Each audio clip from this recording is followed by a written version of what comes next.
পরপর দুবার হাজিরা এড়িয়েছেন, ঠিক তারপরই হাইকোর্টের ধমক খেয়ে এবার অবশেষে কণ্ঠস্বরের নমুনা দিতে গেলেন অভিষেক বন্দ্যোপাধ্যায়। বুধবার বেলা 12টা নাগাদ বিধাননগর মহকুমা আদালতে পৌঁছন তিনি। নির্বাচনী প্রচার পর্বে ডিজে সংক্রান্ত মন্তব্যকে কেন্দ্র করে দায়ের হওয়া মামলায় ম্যাজিস্ট্রেটের সামনে সিআইডি আধিকারিকদের উপস্থিতিতে কণ্ঠস্বরের নমুনা দেওয়ার নির্দেশ দেওয়া হয় ডায়মন্ড হারবারের সাংসদকে। আগে দুবার কণ্ঠস্বরের নমুনা সংগ্রহের জন্য নোটিশ পাঠালেও হাজিরা এড়িয়েছেন তিনি। তবে এবার ধমক খেয়ে শেষমেশ নমুনা দিতে গেলেন বিধাননগরে।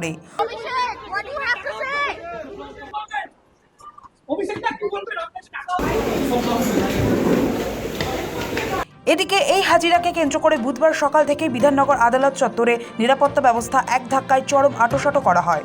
অভিষেককে লক্ষ্য করে ডিম ছোড়া আটকাতে ঢাল হাতে পাহারায় নামে রাজ্য পুলিশের পাশাপাশি কেন্দ্রীয় বাহিনীও। সব ছাপিয়ে পুলিশের মূল লক্ষ্য সাংসদকে লক্ষ্য করে সম্ভাব্য ডিম ছোড়ার ঘটনা রুখে দেওয়া।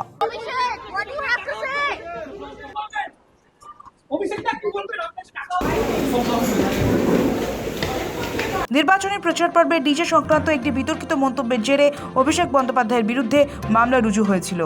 রাজ্য পুলিশের গোয়েন্দা সংস্থা সিআইডি এই মামলার তদন্তভার হাতে নেওয়ার পর তদন্তের স্বার্থে সাংসদের কণ্ঠস্বরের নমুনা সংগ্রহ করতে চায়।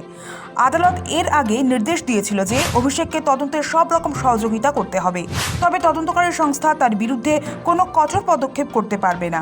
তবে আদালতের এই রক্ষাকবচ থাকা সত্ত্বেও সিআইডির নোটিশের সাড়া না দিয়ে পরপর দুবার হাজিরা এড়ান তৃণমূলের এই শীর্ষ নেতা। প্রথম নোটিশ গত 30শে জুন আদালতে হাজির হয়ে কণ্ঠস্বরের নমুনা দেওয়ার কথা থাকলেও তিনি যাননি।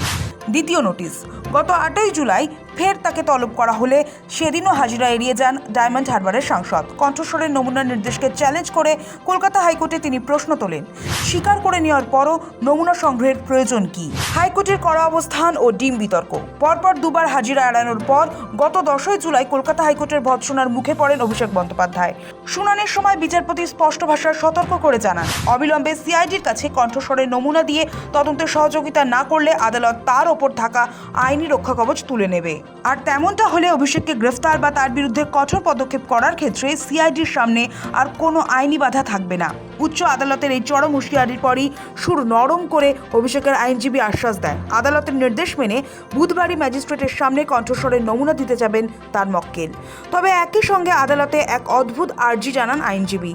তিনি আশঙ্কা প্রকাশ করেন আদালতে ঢোকার মুখে তার মক্কেলকে লক্ষ্য করে ডিম ছোড়া হতে পারে, তাই অভিষেকের সম্পূর্ণ নিরাপত্তা সুনিশ্চিত করার দাবি জানান তিনি। তারপরে সাংসদের আইনজীবীর এই বক্তব্য শুনে হাইকোর্ট স্পষ্ট জানিয়ে দেয়, আদালত চত্বরে এই ধরনের ডিম ছোড়ার সংস্কৃতি অবিলম্বে বন্ধ হওয়া দরকার।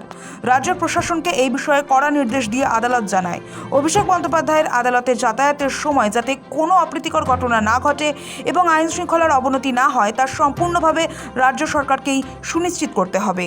আদালতের সেই কড়া নির্দেশের জেরেই বুধবার সকাল থেকে দুর্ভেদ্য দুর্গে পরিণত হয় বিধাননগর মহকুমা আদালত চত্বর। তবে শুধু কোর্টের বাইরে নয়, ভিতরে নিরাপত্তা বাড়িয়ে দেওয়া হয়।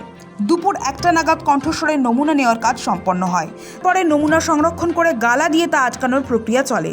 অভিষেক আদালতে প্রবেশ করেছিলেন 11টা 49 মিনিটে। দুপুর 1টা 27 মিনিটে আদালত থেকে বার হন।